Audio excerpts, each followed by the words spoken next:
哇！大家睇下，啖啖都爆晒汁嘅，入邊咧仲要係嗰種拉絲嘅感覺，又夠爽口又彈牙，睇到都流晒口水啊！真係超正。大家按照我呢個方法整咧，屋企嘅細路仔肯定中意食嘅。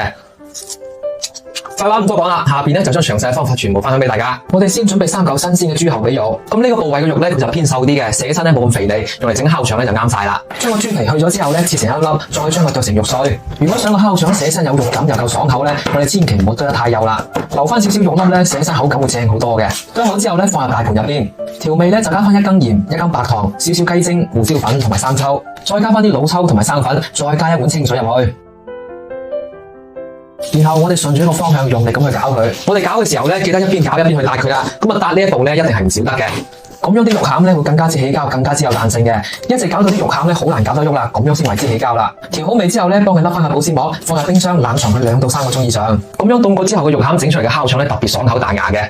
趁住呢個時間咧，我哋嚟處理下腸衣先。呢個咧係天然嘅豬小腸衣啦，我哋倒啲清水入去，將多餘嘅鹽分咧沖咗去先。咁呢種天然嘅豬小腸腸衣咧，多少都有啲味道嘅。我哋記得俾翻幾隻白酒落去揸佢，再浸翻佢5分鐘，撇啲腥味。跟住咧，我哋用清水幫佢沖多幾次，沖翻乾淨。呢種天然嘅豬小腸腸衣咧都幾好用噶。平時咧我用佢整香腸啊、烤腸或者臘腸咧都係好方便嘅。我將佢放喺視頻嘅左下角啦，大家有需要嘅可以去睇睇。時間到啦，我哋凍過嘅肉咧稍微都係有少少硬嘅，攞出嚟之後咧用筷子稍微攪佢。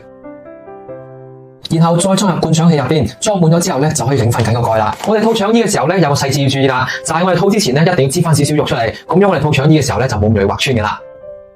大概咧幫佢灌個7到8分滿就差唔多啦。灌得太滿嘅話咧，蒸嘅時候就好容易爆開嘅。我每日都會分享一啲簡單又健康嘅家常菜，中意嘅話咧可以點個小紅心關注收藏起身，下次想食唔識整嘅時候咧都可以睇得翻嘅。灌好之後咧，用繩將呢個烤腸分開一段段咁幫佢紮緊，再加翻幾個窿仔幫佢排下氣啦。然後咧就可以凍水上鑊啦。等水滾咗之後咧，轉翻細火蒸佢40分鐘左右。細火咧可以保證佢熟嘅同時咧，仲可以保持呢個鮮嫩多汁嘅口感嘅。如果你一下子太大火嘅話咧，個腸衣好容易爆開，而且咧肉餡都會蒸老嘅。時間差唔多啦，我哋打開個睇睇，基本上每一條烤腸咧都係好飽滿嘅，一條都冇爆到。搣開之後咧，啲肉質非常之緊緻嘅，而且咧撳起身好彈好彈。呢個時候啲烤腸咧咁就食得噶啦。如果想食起身更加之香口一啲咧，我哋可以用個平底鑊，用細火咧慢慢咁煎一煎佢，煎到佢金黃咁咧，食起身好酥脆好香嘅。每一啖咧都非常之彈牙，而且咧仲保持埋一種鮮香味喺度。出邊買嗰啲咧根本就冇得比啦。最緊要係乾淨又衛生，食起身咧放心好多。學識嘅朋友仔咧記得收藏起身試一試啦。最後咧唔好唔記得點翻讚，加翻關注啦。